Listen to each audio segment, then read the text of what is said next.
Hello વિદ્યાર્થી મિત્રો, આજે આપણે ધોરણ 9 ની અંદર ચેપ્ટર નંબર 2 બહુપદીઓ કે જેની અંદર કેટલાક અવયવ પાડોના એક્ઝામ્પલ છે, તેમાં શેષ પ્રમેયના જે એક્ઝામ્પલ છે એ થોડાક બાળકોને અઘરા લાગે છે.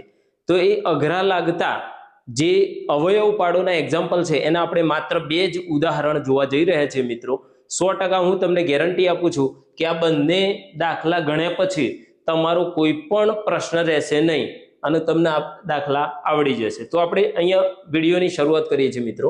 તો અહીંયા મેં લખેલું છે શેષ પ્રમેયનો દાખલા નંબર 1 છે x નો ઘન -23x વર્ગ પ્લસ 142x માઇનસ 120, જેના આપણે અવયવ પાડવા છે મિત્રો.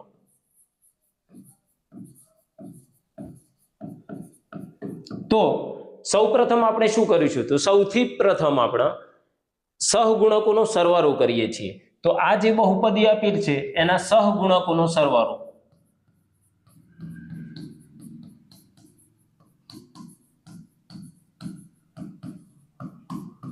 તો સહગુણકોનો સરવાળો કરવા જઈએ તો x ના ઘનનો સહગુણક અહીંયા કંઈ નથી એટલે શું હોય? 1 છે. તો અહીંયા 1 લખીશું. આ x ના વર્ગનો સહગુણક -23, x નો સહગુણક +142 અને -120 અચળ પદ છે. આ રીતે આપણે x ની આગળ જે પદ આપેલું છે એટલે કે એ સહગુણક છે તે લખીશું. હવે સહગુણકોનો સરવાળો કરી દઈશું. તો અહીંયા જોઈએ તો 142 પ્લસ છે અને આ +1 તો 143 થઈ જશે. અને બીજું તો -120 અને -23 આ બંને માઇનસ છે એટલે માઇનસ માઇનસ એનો પ્લસ કરીશું એટલે 143 થશે, પણ કેવા? -143. 143 માંથી 143 બાદ થઈ જશે એટલે આપણો જવાબ શું મળશે? 0. તો મિત્રો પહેલું સ્ટેપ આપણું એક છે કે સહગુણકોનો સરવાળો કરવો. જો સહગુણકોનો સરવાળો કરતા જવાબ 0 મળે, સહગુણકોનો સરવાળો 0 મળે તો આપેલ બહુપદીનો એક અવયવ x-1 છે. તો x-1 માટે x-1 એ અવયવ છે. અવયવ છે કોનો મિત્રો? તો આપેલ બહુપદીનો અવયવ છે. હવે આપણે આ બહુપદીને એમને એમ લખી દઈશું. તો અહીંયા px = પોલિનોમિયલ px, x નો ઘન -23x વર્ગ પ્લસ 142x માઇનસ 120. આ જે બહુપદી છે તેને આપણે અંગ્રેજીમાં પોલિનોમિયલ કહીએ છીએ એટલે px વડે દર્શાવી શકીએ. તો px બરાબર આખી બહુપદી લખી દીધી. હવે અગત્યની વાત એ છે મિત્રો કે અહીંયાથી આપણે 2 સ્ટેપ છોડી દેવાના છે. 2 સ્ટેપ છોડી દેવાના છે અને ત્યાર પછી એક આપણે સરસ મજાની રીતથી ગણીએ છીએ. આના બધા જ સહગુણકો લખી દઈશું સાઈડમાં. આ રીત એટલા માટે મહત્વની છે મિત્રો કે અહીંયા બાળકો માઇનસ પ્લસમાં ક્યારેય ભૂલ નહીં કરે અને માઇનસ પ્લસની નિશાની વિશેની અને પૂરતી માહિતી પણ આમાંથી મળી જશે. તો આપણે જોઈએ તો સૌ પ્રથમ આ બધા સહગુણકો લખી દઈશું. 1 -23 +142 અને -120. હવે અહીંયા આ રીતની ગોઠવણી કરી દઈશું આ રીતે.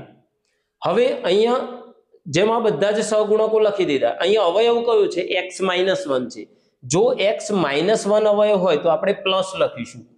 વિરોધી જો x-1 હશે તો +1 લખીશું. બીજું આ પ્રથમ જે x નો ઘનનો સહગુણક 1 છે તેની નીચે આપણે 0 લખીશું. ત્યારબાદ આ જે બંને અંક મળે છે એનો આપણે સરવાળો કરીશું. 1 + 0 એટલે શું થશે? 1. બરાબર. ઊભો આપણે શું કરીશું? સરવાળો. એકવાર ખાલી સમજી જવાનું છે મિત્રો. 1 + 0 એટલે 1. હવે 1 નો ગુણાકાર આપણે 1 સાથે કરીશું.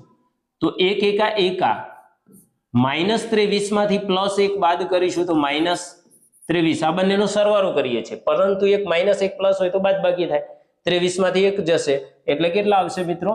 23 માંથી 1 જશે તો -22 આવશે. હવે 22 × 1 કરો તો 22 × 1 22 તો -22 થશે.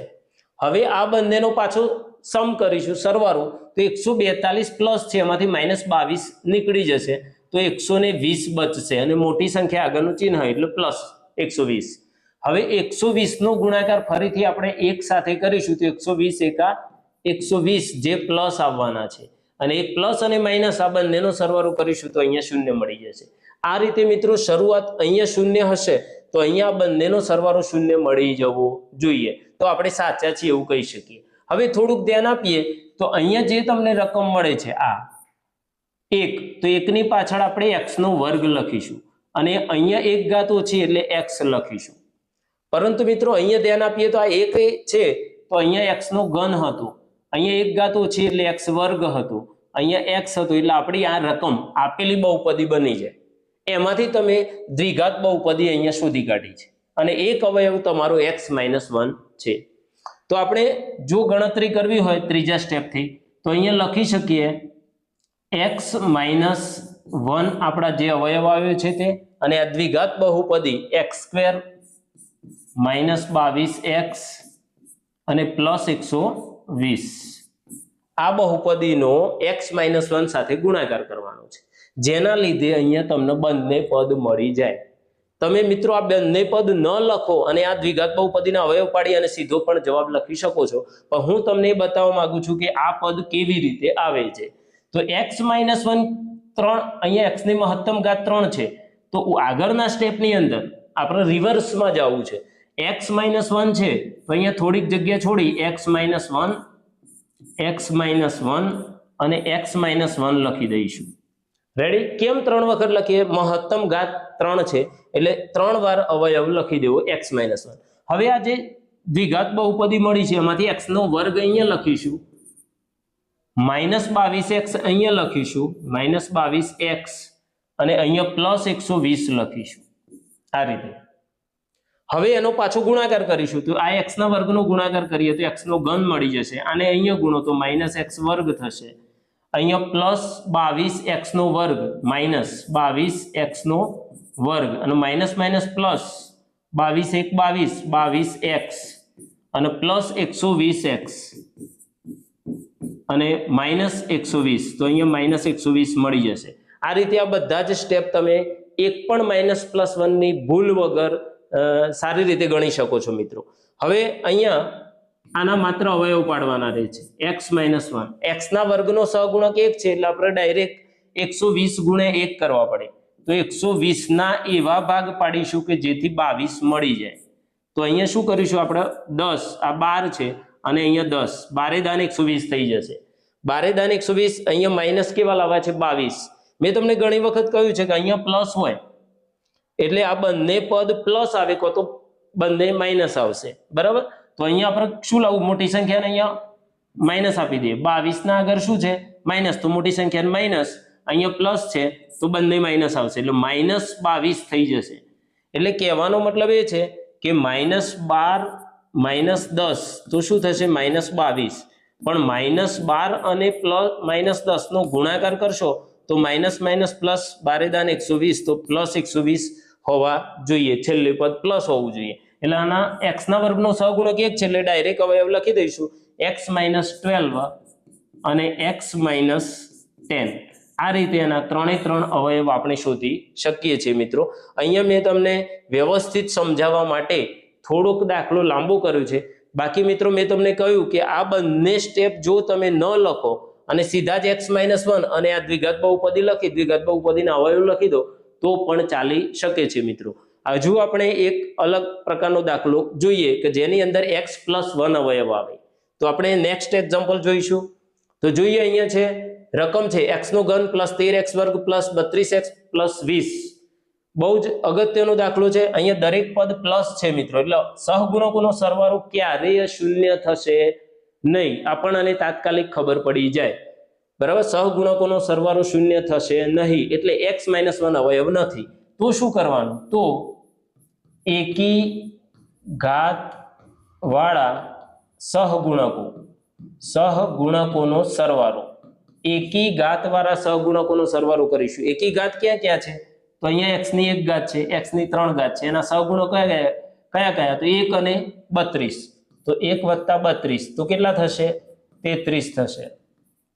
એ જ રીતે બેકી ઘાત વાળા સહગુણકો, બેકી ઘાત વાળા સહગુણકોનો સરવાળો. તો બેકી ઘાત કઈ થશે? તો x ના વર્ગના આગળનો સહગુણક 13 થશે. અને બાકી જે વધ્યા 20 એ બંનેનો સરવાળો કરશો તો પણ 33 થઈ જશે ને આ બંને સમાન મળે છે. કેટલાકને પ્રશ્ન થાય કે ભાઈ અહીંયા બેકી ઘાત છે, અહીંયા ક્યાં છે? તો અહીંયા x ની શું હોય ભાઈ? 0 ઘાત હોય. 0 ઘાત હોય એટલે બેકી ઘાત આપણે ગણીએ છીએ, એટલા માટે અહીંયા 20 અને 13 33 થઈ ગયા. આ બંને જો સમાન મળી જાય, આ બંને જો સમાન મળી જાય તો આપેલી બહુપદીનો એક અવયવ x+1 છે, x+1 અવયવ છે એવું આપણે કહી શકીએ. હવે આપણે બહુપદી લખી દઈએ px. px = x નો ઘન પ્લસ 13x વર્ગ પ્લસ 32x પ્લસ 20 આ રીતનું છે.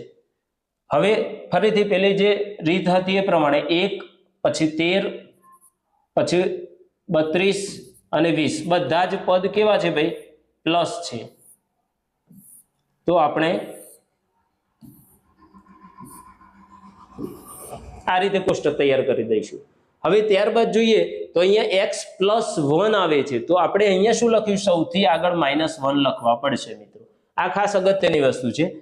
પ્રથમ જે x ના ઘનનો સહગુણક 1 છે ત્યાં 0 મૂકીશું, આ બંનેનો સરવાળો કરીશું 1, અહીંયા 1 * 1 થશે એટલે -1, આ બંનેનો સરવાળો કરીએ તો 13 માંથી 1 બાદ થશે એટલે 12 આવશે, અને 12 * 1 = 12 તો કેવા થઈ જશે? -12 થઈ જશે.